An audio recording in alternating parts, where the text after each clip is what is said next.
But he lost his aunt in February 2005. And then my mother, Michael was too kind-hearted.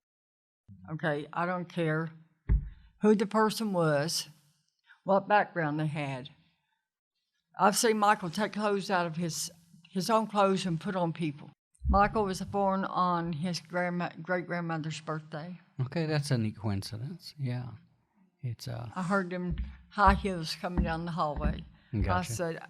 I heard them. I said, that's Grandma coming. Mm-hmm. And she brought him all kinds of pretty outfits and receiving blankets. Mm-hmm.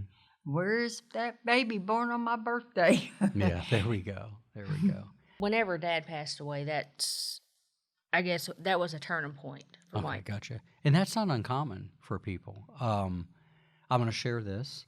My youngest brother, because I've experienced it, is when we lost Dad, there was a shift in who he was. And 10 years later, when we lost my mother, there was another shift in who he was. Mm-hmm. And all of that, I think, accumulated in him having to deal with things he had a tough time dealing with. Yeah.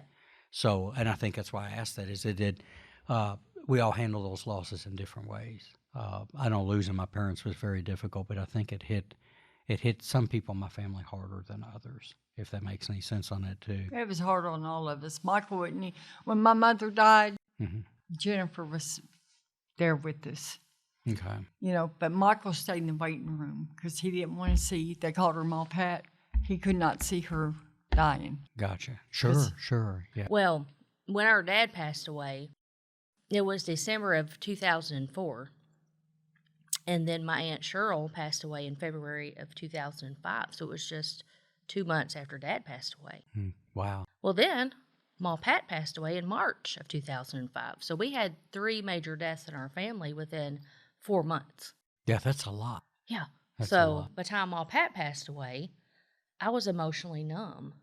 And I think I've stayed emotionally numb for about 10 years. And I didn't realize it at the time. People say, well, how do you do it? And I'm like, I don't know. I guess I was kind of like on autopilot. I've said the same thing. Like when you lose people. Yeah. For me, and I know and I'm not trying to be too distracted, but I think it's an important thing, is that for me, like 3 days of a fog. Do you know what I'm saying?